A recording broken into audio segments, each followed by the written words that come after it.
Welcome to the Green Hat Local SEO Podcast, where Kyle Sabra delivers hard-hitting, actionable tips and strategies to help business owners dominate their local market and crush the competition.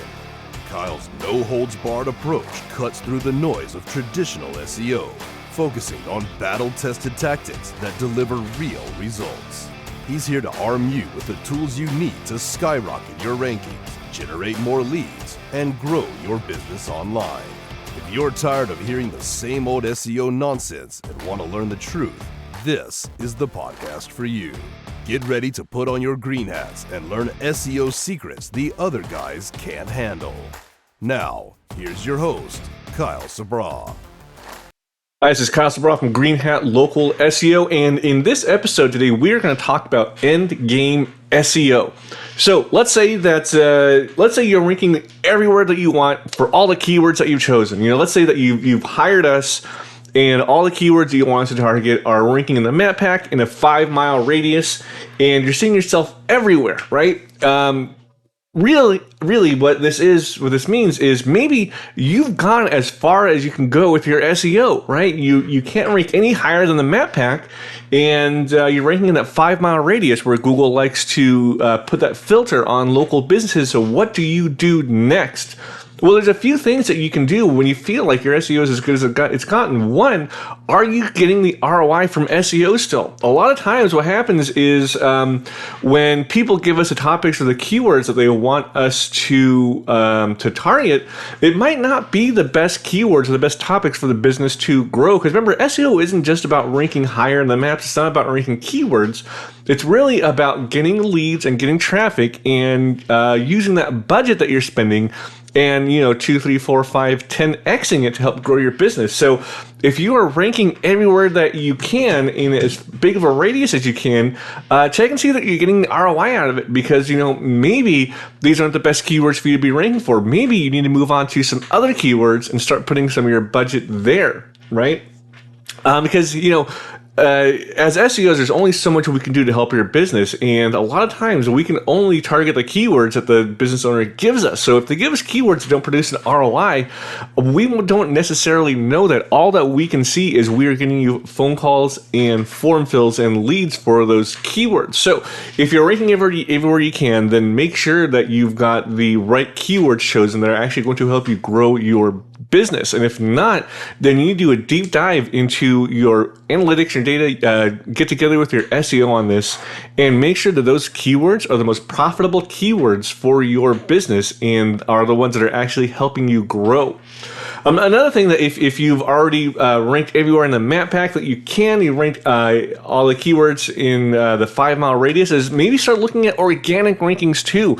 A lot of people discount organic rankings, but what we have found is people that find a website or a company through organic rankings, those 10 blue links below the map pack, oftentimes are going to be higher value and easier to convert traffic, because these people actually took the time to go below the map pack and really do a lot of extra research and took the extra steps to go in, find that link below the map pack, and rather than just clicking the call, they actually went and filled out that form fill. Right? So these people are people who know what they want and know that your business is the one that can give them exactly what they need within the parameters that they need. So don't discount just ranking in the maps. Maybe take that budget and put most of it towards ranking organically now for those same keywords. Once you rank in Google Maps, then you pretty much know what you need to do to rank in organic as well, right? Because Google does not rank you in Maps unless you're relevant for that keyword. And if you're relevant for that keyword already and Google's seeing your entity as already connected to that keyword, then it's going to make it easier to rank in organic as well. I'll make another video or another podcast about this and how to rank organically, some tips and tricks and hacks. But take some of that budget, start ranking organically, because what happens too is you can rank outside of that 5-mile radius organically. And you can rank wherever the fuck you want. Really, you can target every single goddamn city in the country if you wanted to. That's like 4,000 different pages if you wanted to rank in a city over, I think, like 50,000 people.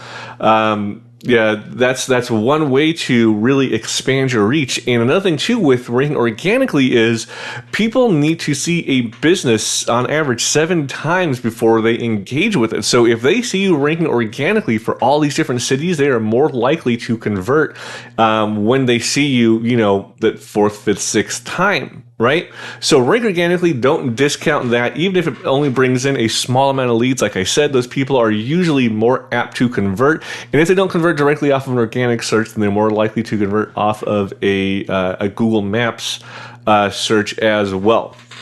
So let's say you're already ranking organically too, then other things that you can do too with the same budget that you are using is maybe you want to shift that over to social media. What a lot of people don't realize, and I've mentioned this before in my Building Brands Not Bullshit episode, is that Google wants to rank brands and entities, not necessarily pages and keywords. And one of the ways that they do that is they see how many times are you being mentioned online, including on social media. So take some of that budget and put it towards things like a Facebook and Instagram content creation strategy.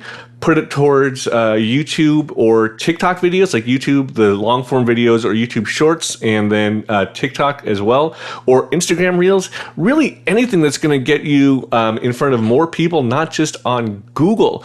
Another thing too that people don't realize is Google will actually index and rank Facebook posts, Instagram posts, and YouTube Shorts, right, and TikTok videos. So when you are creating this content for social media, not only are you reaching people on social media, but you're also expanding your reach on the search engines on Google as well. And again, like I said, people need to see a brand multiple times before they engage with it. So guess what? As you're taking the content that you've already created, because there's no sense in creating new content if it's already ranking and doing well, as you're taking this content and changing it into social media, right? People are seeing this, and as they're seeing this, they're seeing your name over and over and over again, which makes them more likely to click on you when they search for a keyword and then see the map pack. And guess what else you're doing now? Now you are increasing the CTR for your GBP listing or for your website as well. On top of that, Google also looks at the referral traffic going to a site. Google wants to see a website getting traffic from a lot of different sources, right? So if you're only getting traffic from search engines, like a lot of affiliate sites do, a lot of lead gen sites do, they only get traffic from Google. Google knows that is a sign that maybe you're not actually a real business. Maybe you're just, like, again, some lead gen company or some affiliate company who isn't actually building a brand, and that makes it harder for you to rank. Google wants to rank brands. So if you're getting traffic from Facebook, from Instagram, from YouTube, from Pinterest too, don't forget about Pinterest. If you're getting traffic from all these different sources, and Google sees all those referral sources in your analytics, because let's face it, they do look at your analytics despite what they say, they are going to be more likely to A/B test you higher for your current keywords and for more keywords, and you are more likely to weather the storm of a Google update when those happen. For websites and companies that have a strong and robust social media presence and actually get traffic from their social media, I have yet to see one get hit really hard in an update like I do other companies who don't have a social media strategy. In fact, here at Green Hat, this is something that we bake into all of our SOWs, all of our standard operating agreements with all of our clients, is that we need to do social media, because this is SEO in 2025. You need to have a social media presence. So let's say that you are already getting the most profitable keywords for yourself. You were already ranking organically. You have a really strong social media presence. What else do you do? Well, you can do ads too. LSA ads are a great way to get started with Google ads, and they don't really cost as much as other Google Ads campaigns would cost. LSA ads are a set it and forget it option for local businesses, and because they're so kind of minimalist and easy to set up, at least here at Green Hat, we don't charge nearly as much for management of this as we would for a full bespoke Google Ads campaign. In fact, if anybody is charging you a 10% fee or $1,500 minimum or whatever for LSA ads, you're getting fucking ripped and you're a fucking dummy, right? Because these are set and forget it. You tell Google the keywords that you want.